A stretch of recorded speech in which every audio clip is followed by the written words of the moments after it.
Virtual motherboard একটু ঘুরেই বন্ধ হয়ে যায়। তো আপনারা দেখতে পাচ্ছেন সমস্যাটা, কুলিং ফ্যান একটু ঘুরেই বন্ধ হয়ে যাচ্ছে, অর্থাৎ 1.5 কোডিং আসার পরেই কিন্তু বন্ধ হয়ে যাচ্ছে, একটু কোডিং করার সাথে কিন্তু বন্ধ হয়ে যাচ্ছে। আবারও আপনাদেরকে দেখাই যে যে আমি পাওয়ার দিচ্ছি, একবার কোডিং করেই বন্ধ হয়ে যাচ্ছে। তো এতটুকু কোডিং করার পরে কিন্তু বন্ধ হয়ে যাচ্ছে, অর্থাৎ যে আমি যদি প্রসেসরটি খুলে ফেলি তখন কিন্তু মাদারবোর্ডটি চলবে।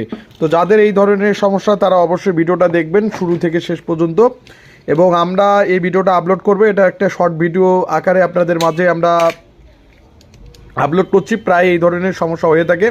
অবশ্যই যাদের এই ধরনের সমস্যা, তো অবশ্যই আপনারা স্ক্রিনে থাকা নাম্বারে অবশ্যই ফোন করবেন। আমরা সকল প্রকার ডেস্কটপ এবং ল্যাপটপ মাদারবোর্ড রিপেয়ার করে থাকি। তো এই যে মাদারবোর্ডটিতে আমি যখন প্রসেসর ছাড়াই অন করব তখন কিন্তু অন দেখতে পাচ্ছেন, অন কিন্তু হচ্ছে। যখনই প্রসেসর লাগাচ্ছি একটু কোডিং করেই বন্ধ হয়ে যাচ্ছে। এখন যদি আমি আপনারা জিজ্ঞাসা করেন হয়তো প্রসেসরের সমস্যা, আমি যদি এখানে 100টা প্রসেসরও লাগাই তারপরে কিন্তু কোনো ধরনের সমস্যার সমাধান হবে না।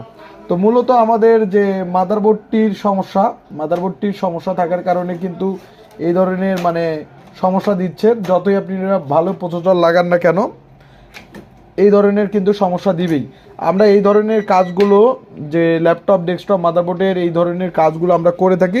যারা আপনারা আমাদের ভিডিওগুলো দেখেন অবশ্যই ভিডিওগুলো শুরু থেকে শেষ পর্যন্ত দেখবেন। আর যাদের যাদের এই ধরনের সমস্যা, স্ক্রিনে থাকা নাম্বারটি হোয়াটসঅ্যাপ রয়েছে, হোয়াটসঅ্যাপে আপনারা ফোন করবেন।